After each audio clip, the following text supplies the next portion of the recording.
꽃이 피었는데 춥죠? 그죠?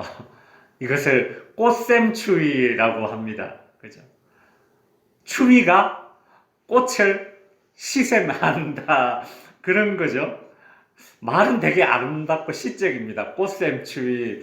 이 꽃샘추위가 무섭습니다. 한겨울 감기 한 번 안 걸리고 잘 버티다가 저희 집에도 감기에 걸려, 이 꽃샘추위에 감기에 걸려서 병원에 가서 주사 맞고 약 맞고 그랬습니다. 우리 성도님들 꽃샘추위에 건강 잘 지키시기 바랍니다.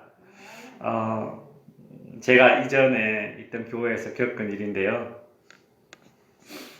어떤 이제 젊은 신혼부부 가정에 이제 이사 예배를 갔습니다.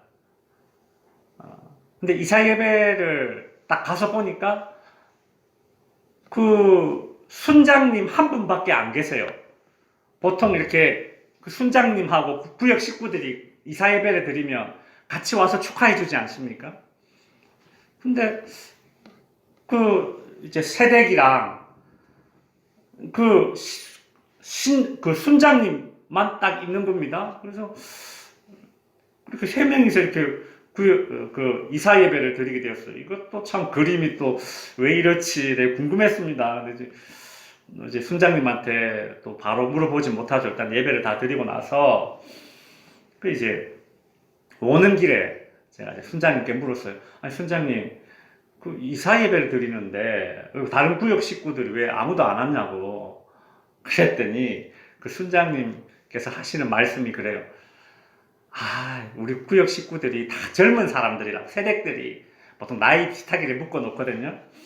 새댁들이 이렇게 모여서 이렇게 구역이 이루어졌는데 특히나 이 집을 다른 그 순원들이 다른 사람들이 너무 이렇게 질투를 한다라는 겁니다. 왜 그러냐 내가 이제 그 얘기를 듣고 나서 보니까 이제 이해가 돼요. 왜냐하면 제가 그 신혼부부 집에 이사 예배를 갔는데 그 집이 그냥 이런 뭐 아파트나 주택이 아니라 그 고급 그 전원주택 단지 있죠. 이렇게 털을 이렇게 계단식으로 착착착 닦아놓고 그렇게 아주 고급 전원주택을 예쁘게 지어놓은 그런 집이었습니다. 이렇게 딱 들어가면 잔디가 쫙 있고 1층, 2층짜리 집으로 해서 아주 집을 멋지게 지어놨어요. 그런 단지예요. 그러니까 신혼부부가 살기에는 누가 봐도 이건 과한 집이죠. 그죠? 이거는 아무리 능력이 있어도 어떻게 이런 집을 이 신혼부부가 살 수 있을까? 그 이제 시아버지가 뭐 부산에서 사업을 좀 크게 하셔서 좀 이렇게 아들 팡팡 밀어줬나 봐요. 그래서 그 집을 이렇게 얻었는데 그래서 이사 예배를 드린 거죠. 그래서 그 구역 식구들이 젊은 세댁들이다 보니까 다 비슷비슷하잖아요. 그러니까 이렇게 좋은 집을 이렇게 얻어서 예배를 드리고 하면 와서 같이 축하해주고 하면 좋은데 이분들이 시샘이 너무 심하다는 겁니다. 그래서 순장님이 그냥 자기랑 순장이랑 그 구역 식구랑 저랑 이렇게 예배를 드렸다 이제 그렇게 이야기를 해요. 제가 그 이야기를 듣고 참 시샘이라는 게 시기라는 게 이런 거구나. 한 구역인데 이 구역 식구가 정말 축하를 받아야 될 그런 순간에도 축하해주지 못하는 이것이 서로 시기를 품은 그런 마음이 가진 사람들이 모이면 이렇게 되는구나. 제가 그런 생각을 했습니다. 우리가 지난주에 시기에 대한 주제로 말씀을 살펴보았지 않습니까? 사랑은 시기하지 않는다라고 했죠. 사랑을 깨뜨리는 가장 위험한 요소가 무엇인가? 바울은 그것을 시기로 꼽았습니다. 사랑은 뭐뭐 하지 않는 것이다 라는 말이 7가지가 있지만 그러나 그 중에서 가장 먼저 바울이 언급한 것은 무엇인가 하면 시기하지 않는다라는 것이죠. 그만큼 이 시기라는 것은 관계를 깨뜨리는 것이고 공동체를 파괴하는 것이 바로 시기입니다. 여러분 시기는 사람의 눈을 멀게 만들어서 사랑해야 될 대상을 사랑하지 못하고 경계하고 제거해야 될 대상으로 그렇게 바라보게 만드는 것이 바로 시기입니다. 우리가 지난주에 살펴본 대로 이 가인이 그랬지 않습니까?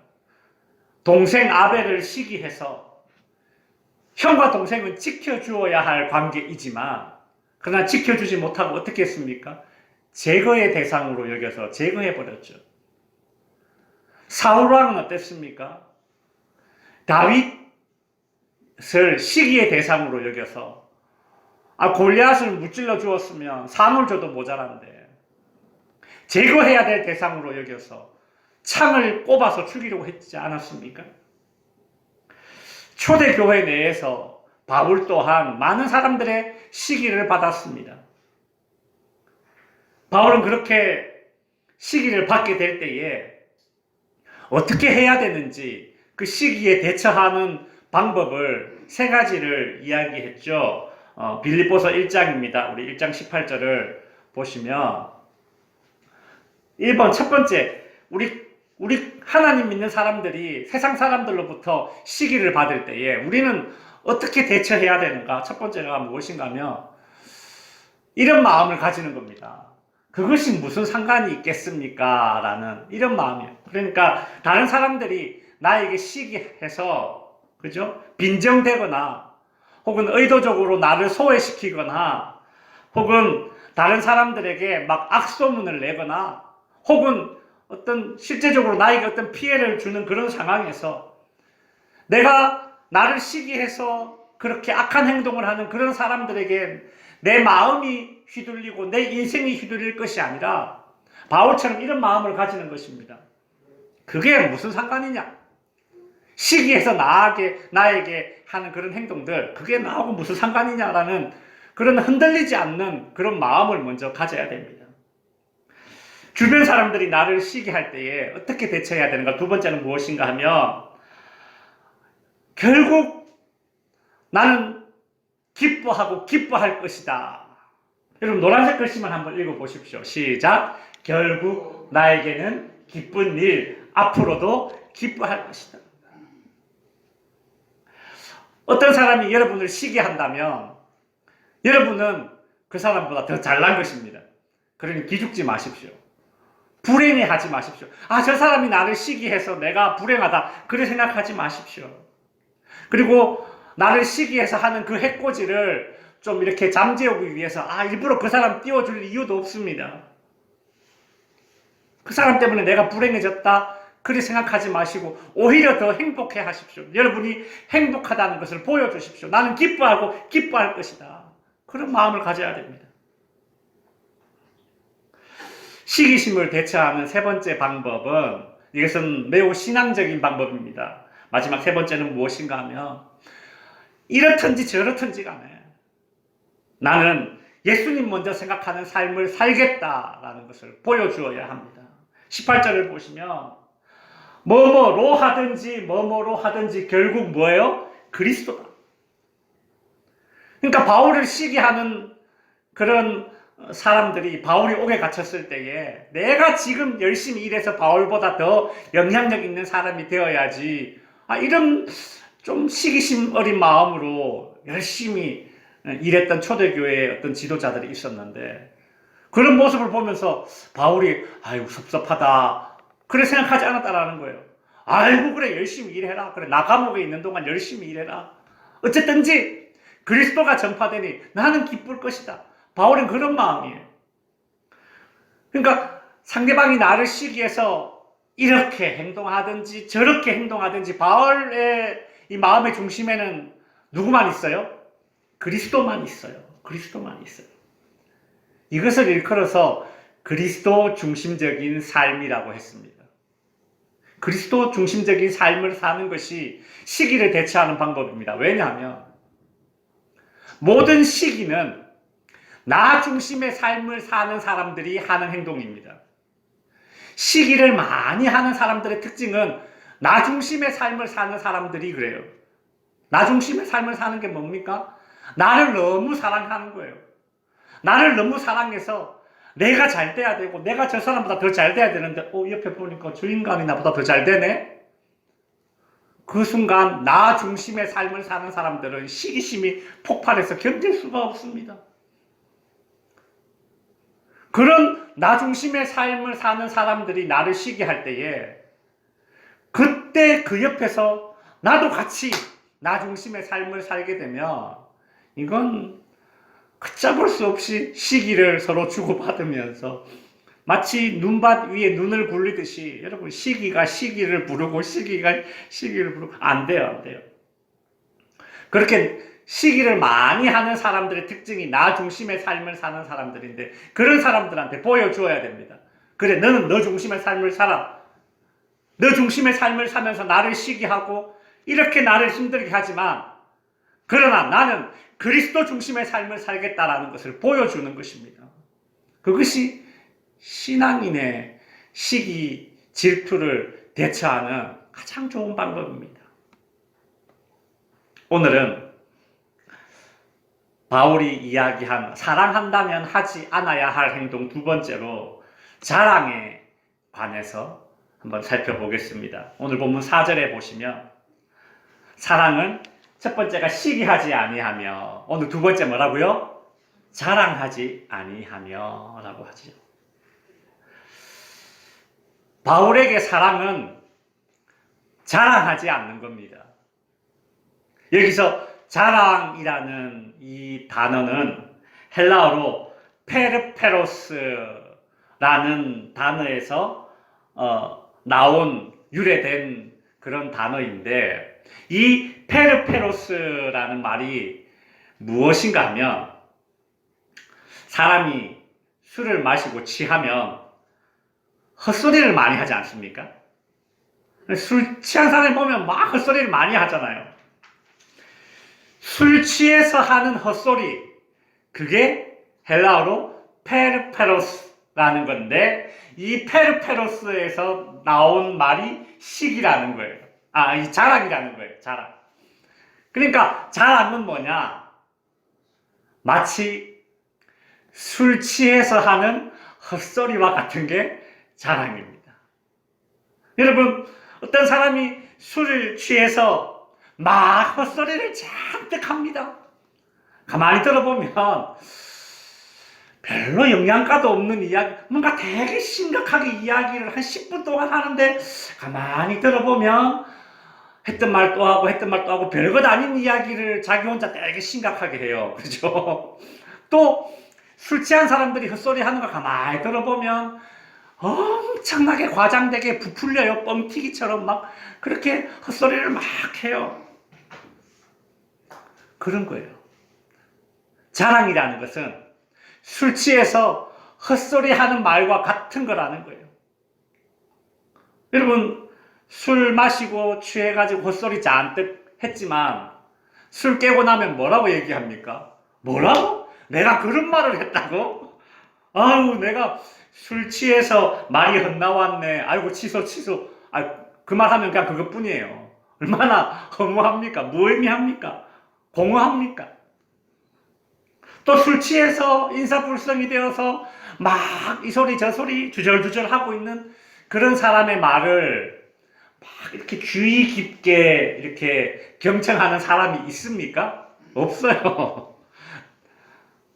듣는 사람도 대충 흘려 듣죠. 그래, 알았어. 자. 그래. 하면서 지어오잖아요, 그냥. 그죠? 자랑이 그와 같다라는 거예요. 말하는 사람도 술 취해서 헛소리 하는 것이고, 듣는 사람도 듣고는 있지만, 이거 자랑이네. 그렇게 깨닫게 되는 순간, 어떻게 듣게 돼요? 그냥, 됐고, 자라. 아유, 그만하고 자라. 그 마음이 마음속에 벌써 자리 잡아버리잖아요. 그죠? 듣는 사람이나, 말하는 사람이나, 이 자랑이라는 것은 뭐예요? 피차간에 술 취해서 하는 헛소리를 말하는 것과 같고, 그 헛소리를 듣는 것과 같아요. 참 무의미하고 공허한 것입니다. 성경에 나오는 인물들 중에 자랑하다가 참 인생이 힘들게 된 사람이 있습니다. 바로 히스기야 왕입니다. 이 히스기야는 자신에게 이제 죽음이 선포되고 나서 그의 삶을 정리하라는 이 메시지를 받게 되고, 그때 벽을 향하여 얼마나 간절히 기도하게 됩니까? 기도하면 됩니다가 아니라 기도해야 됩니다. 이럴 때는 기도해야 돼요. 히스기야처럼 벽을 딱 앞에 놓고 기도해야 됩니다. 할 수 있는 방법이 그것밖에 없는데 그걸 안 한다면 그건 어리석은 사람. 히스기야가 할 수 있는 거 그것밖에 없었어요. 벽을 앞에 놓고 하나님 앞에 매달린 겁니다. 하나님은 할 수 있는 것을 하는 그 사람에게 더욱 긍휼을 베푸시는 거예요. 네가 그렇게 기도를 하는구나. 하나님께서 히스기야의 눈물을 보시고 그의 기도를 들으시고 하나님의 마음을 움직이십니다. 히스기야의 병을 고쳐주시고 생명을 15년 연장해 주셨습니다. 이 일 후에 이제 병을 고치고 나서 이제 바벨론 왕이 히스기야 왕에게 이제 편지를 보내고 예물을 이제 보내면서 사신을 같이 보내었습니다. 그때 히스기야 왕은 바벨론 사신에게 자기 이제 병도 나았겠다. 또 하나님께서 복 주셔서 경제력도 있겠다. 군사력도 있겠다. 이제 과시하고 싶어졌습니다. 자랑하고 싶어진 거죠. 그래서 열왕기하 20장 13절에 보면 히스기야가 이렇게 합니다. 히스기야가 사자의 말을 듣고 자기 보물고의 금은과 향품과 보배로운 기름과 그의 군기고와 창고의 모든 것을 다 사자들에게 보였는데 왕궁과 그의 나라 안에 있는 모든 것 중에서 히스기야가 그에게 보이지 아니한 것이 없더라. 히스기야가 자랑을 했는데 그냥 다 자랑한 겁니다. 그냥 있는 것 없는 것 다 꺼내 보여주면서 다 자랑한 겁니다. 제가 예전에 우리 집 애들 아주 어릴 때 막 이제 어린이집도 다니기 전에 막 이럴 때 그때 보면 이제 같은 목사님 집에 애들이 고만고만한 애들이 이제 집에 놀러 와요. 그러면 참 신기한 건 어떻게 보면 진짜 눈만 붙어 있는 이 어린 애가 같은 옆집에 있는 어린 애가 오니까 갑자기 지방에 막 기저귀 차고 막 가더니 자기 방에 있는 저 구석에 있는 장난감을 다 끌어내 와가지고 그렇게 쭉 깔아놔요. 보라는 듯이. 야, 어디 구석에 처박혀 있던 장난감까지 다 꺼내와가지고 쫙 깔아놓고 그걸 보라고. 내가 보면, 야, 저게 자랑을 하는 건가? 아니면 같이 놀자고 친절을 베푸는 건가? 잘 모르겠지만, 그렇게 보여주고 싶은 마음이 있나 봐요, 애기들도. 히스기야가 마치 그와 같았어요. 다 보여준 거예요. 자신의 이 건재함을 과시하기 위해서 말이죠.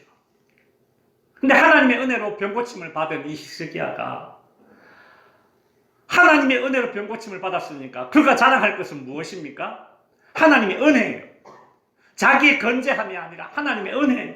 그거를 자랑해야 되는데, 하나님을 자랑해야 되는데 그렇지 않고 자기가 가지고 있는 보물고 창고 군사 무기 막 이런 거 다 보여준 거예요. 여러분, 이 모습을 보면 막 어떻게든 자기 어필을 하고 싶어서 자랑을 하고 싶어서 아등바등하는 그런 히스기야의 모습을 볼 수 있습니다. 그때 선지자 이사야가 찾아옵니다. 이사야 선지자는 이 히스기야 왕에게 나와서 당신을 찾아온 이 바벨론 사신들에게 도대체 무엇을 보여주었습니까? 그리 물었죠. 그 히스기야 왕이 하는 대답이 열왕기하 20장 15절에 보면 히스기야가 대답하되 내 궁에 있는 것을 그들이 다 보았나니 나의 창고에서 하나도 보이지 아니한 것이 없나이다. 하나도 보이지 아니한 것이 없나이다. 싹 다 자랑했다라는 겁니다. 싹 다 자랑했어요. 자랑할 만한 건 다 자랑했다라는 겁니다. 자랑할 게 있는데 자랑하지 않는 게 이게 그렇게 힘들죠. 그죠? 다 자랑하는 거라는 거예요.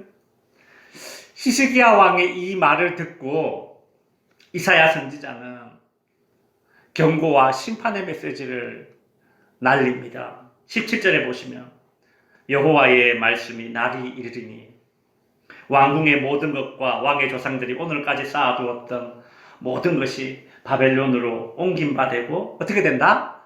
하나도 남지 아니할 것이다. 하나도 남기지 않고 다 보여주었더니 어떻게 돼요? 하나도 남지 않았어요. 희한하죠. 그죠? 히스기야 왕이 자랑할 거 하나도 남기지 않고 다 자랑했더니 그 결과 어떻게 되었습니까? 하나도 남김없이 다 빼앗겨 버렸다, 없어져 버렸다는 거예요. 여러분, 이 히스기야 왕의 자랑, 자기 자신을 드러내는, 나를 드러내려는 이 자기 자랑은 결국 나에게 아무것도 남지 않는 것으로 돌아왔습니다. 허무하죠. 허무하죠. 여러분, 얼마나 허무합니까? 자기 자랑, 헬라어 뭐라고요? 페르페로스, 즉 술 취한 사람들의 헛소리와도 같습니다. 그냥 허무하다라는 거예요. 하나도 남는 게 없다라는 겁니다. 이외에 자랑하지 말아야 할 이유가 또 있습니다. 분명 자랑은 남는 것이 없다라고 그렇게 얘기했죠. 근데 한 개 남는 게 있어요. 자랑하면 한 개 남는 게 있어요. 야, 그게 뭘까? 그게 뭐냐면 자랑하면 다 없어지고 유일하게 하나 남는데 그게 무엇인가 하면 부끄러움이 남습니다. 부끄러움이 남아요. 이사야 선지자는 히스기야 왕에게 이런 말을 합니다. 18절에 보시면 또 왕의 몸에서 날 아들 중에서 사로잡혀 바벨론 왕궁에 무엇이 되리라? 황관이 되리라. 히스기야 자손 중에서 바벨론에 잡혀가서 황관, 즉 내시가 될 것이다. 여러분, 남자로서 내시가 되는 것은 참 수치스러운 것이기도 하겠지만 이 내시가 된다라는 것은 이 유대인들에게 또 다른 의미가 있습니다. 신명기에 보면 내시는 그러니까 고환이 잘린 자죠. 성전에 들어갈 자격을 잃어버립니다. 구약에서 성전에 들어갈 수 없다라는 말은 하나님의 백성이 아닌 거예요. 그렇기 때문에 유대인들에게 이것은 매우 큰 수치입니다. 우리로 치면 족보에서 파내는 거예요. 가문에서 이 사람 너무 창피해. 그래서 가문에서 파내는 거죠. 유대인들에게는 그런 의미입니다.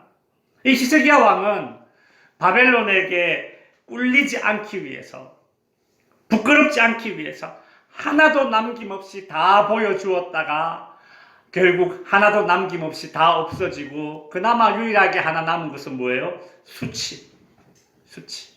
부끄러움, 그거 하나만 남는다는 것이죠. 이제 말씀을 정리하겠습니다. 성도 여러분, 히스기야가 바벨론에게 꿀리지 않기 위해서 참 아등바등했듯이 오늘날도 사람들은 이 세상이 나를 무시하지 않도록, 그러니까 내가 세상에서 무시받을 그런 존재가 아니다라는 것을 증명하기 위해서, 또 내가 대접받아 마땅하다라는 것을 증명하기 위해서 참 아등바등하며 삽니다. 특히 인생들이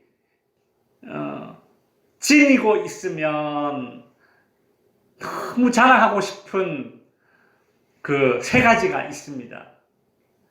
예레미야 선지자가 이것을 이야기했어요. 예레미야 선지자는 이 땅에 인생들이 지니고 있으면 너무 자랑하고 싶어하는 그 세 가지를 콕 집어서 이야기해 줬어요. 그것이 무엇인가 하면 예레미야 10장 23절입니다. 이 세 가지는 인생들이 너무 자랑하고 싶어하는 거라는 거예요. 한번 읽어볼까요? 지혜로운 자는 그의 지혜를 자랑하지 말라. 용사는 그의 용맹을 자랑하지 말라. 부자는 그의 부함을 자랑하지 말라. 그러니까 지혜, 용맹, 힘 이런 거, 그죠? 그 다음에 부함. 이 세 가지는 인생들이 너무 자랑하고 싶어하는 그런 자랑 3종 대표 세트라는 거죠. 그죠? 시그니처 메뉴입니다. 너무 자랑하고 싶어요. 이 세 가지는. 그렇죠. 뭐, 조금 알고 있으면 얼마나 얘기하고 싶습니까? 아, 나 저거 알고 있는 얘기인데. 얘기하는 거 이래 들어보니까 나보다 모르는 것 같아요. 그럼 내가 알고 있는 거 막 얘기해주고 싶잖아요. 막 얘기해주고 싶잖아요. 요즘 젊은 세대 사람들은 그것을 꼰대라고 부릅니다. 조금 알면 알고 싶은 것을 얘기하고 싶은 그런 욕구가 있어요. 그래서 뭔가를 알기 위해서 공부하는 게 참 힘들잖아요. 근데 그런 이야기를 해요. 알기 위해서 공부하는 거 참 힘든데, 근데 그것보다 더 힘든 게 뭐냐면 아는데 모른 척하는 것이 더 힘들다. 그게 더 힘들다. 또 용사는 그의 용맹을, 힘을 자랑하려고 합니다. 뭐 힘 좀 있으면 얼마나 센 척하고 싶습니까? 언젠가 실험 카메라 그 영상을 제가 본 적이 있는데, 몰래 카메라요. 본 적이 있는데, 그 헬스장 있잖아요. 헬스장 가면 이렇게 막 무거운 기구 막 들고 하잖아요. 그걸 보면 이제 젊은 남자 청년들이 막 이런 막 무거운 걸 쇳덩이를 막 들고 이렇게 하고 있는데, 이제 몰래 카메라 설치해 놔놓고 이제 실험을 한 겁니다. 남자 젊은 청년들이 막 이렇게 헬스를 하고 있는데, 예쁜 여자 청년을 딱 그 운동장에 이제 딱 투입시키는 거예요. 그랬더니 어떤 일이 일어나느냐 하면, 평소에는 한 30kg를 이렇게 들던 남자 청년이 예쁜 여자 청년이 나타나니까 갑자기 40kg를 막 이렇게 들더라는 거예요. 자기가 하는 것보다 더 많이 이렇게 드는 그런 이제 모습을 봤습니다. 그 동영상인데 참 웃겼어요. 센 척 하고 싶은 그런 욕구. 앞에 사진 띄워놔 보세요. 똑같은 거요. 용사는 그의 용맹을, 힘을 자랑하고 싶은 거죠. 부자는 또 얼마나 그의 부유함을 자랑하고 싶어 하겠습니까? 그죠? 예전에 이런 농담이 있었잖아요. 어떤 사람이, 야, 어제는 집에 쌀이 떨어져서, 어쩔 수 없이 소고기 구워 먹었잖아. 옛날에 막 이런 식의 농담이 이제 유행이었는데, 어떤 식으로든, 어떻게 해서든 자랑 아닌 척 가지고 있는 것을 자랑하고 싶은 인간의 욕구를 이야기하죠. 그 중에 대표 세 가지가 뭐라고요? 예레미야는 이야기했습니다. 지혜, 용맹, 부함. 성도 여러분, 자랑은 중독성이 있습니다. 한번 자랑의 입이 이게 문이 열리면 쉽게 멈춰지지 않아요. 근데 이 자랑은 다음 화면 보시면, 제가 이 자랑이라는 글자를 가만히 살펴보니까 이러면 어때요? 자랑, 사랑, 글씨가 크게 차이 나지 않죠, 그죠? 사랑은 시옷이고 자랑은 지읒입니다. 지읒하고 시읒하고 그거 하나 차이, 짝대기 요거 하나 차이인데, 그죠? 자랑하고 사랑은 너무나 반대되는 행동입니다. 그 말은 무슨 뜻이냐면, 사랑에서 멀어지면 멀어질수록 어떤 행동을 하게 된다? 자랑하게 된다. 사랑에서 멀어지면 멀어질수록 자랑이라는 행동을 하게 된다는 것입니다. 여러분, 난로가 이렇게 있는데, 난로에서 멀어지면 멀어질수록 차가워지잖아요. 사랑에서 멀어지면 멀어질수록 내 마음이 차가워져서 자랑이 나오는 겁니다. 상대방을 향한 사랑, 그것이 멀어져서 자랑이 나오는 거예요. 바울은 이런 강력한 중독성을 가지고 있는 이 자랑하는 인생들을 향해서 하나님의 백성들이 너가 정말 자랑을 하고 싶으면 이걸 자랑해라. 그러면서 자랑해도 되는 한 가지를 이제 알려주죠. 공식적으로 허용해 준 겁니다. 이걸 자랑해봐. 이걸 자랑해봐. 우리 고린도후서 10장 17절을 읽고 이제 말씀을 마치겠습니다. 같이 한번 읽습니다. 시작. 자랑하는 자는 주 안에서 자랑할지니라. 자랑하는 자는 주 안에서 자랑할지니라. 자랑하지 말라 그러더니 바울이 유일하게 우리 인생들에게 자랑하라고 허가해 주는 것이 하나 있어요. 무엇인가 하면 주 안에서 자랑해라. 주 안에서 자랑해라 라는 이 말이 좀 더 우리가 쓰는 구어체로 쉽게 표현하면 자랑하려거든 무엇을 자랑하십시오? 주님을 자랑하십시오. 그 말입니다. 성도 여러분, 주님을 사랑하면 주님을 자랑하게 되어 있습니다. 맞죠? 내가 사랑하는 거 자랑하면서 사는 게 인생이에요. 내 새끼 사랑하며 내 새끼 자랑하고, 내 건강 사랑하며 내 건강 자랑하고, 내가 사랑하는 것을 자랑하게 되어 있습니다. 또 자랑하다 보면 그게 더 사랑스러워져요. 참 이 사랑과 자랑은 글씨 한자 차이이고 이렇게 뭔가 서로 연결되어 있는 것 같습니다. 성도 여러분, 그렇다면 우리는 주님을 사랑하면 됩니다. 아멘. 주님을 사랑하여서, 주님을 사랑하시어서 이 강력한 자기 자랑의 중독성을 끊어낼 수 있는 저와 여러분들 될 수 있기를 주님의 이름으로 축원드립니다. 기도하겠습니다.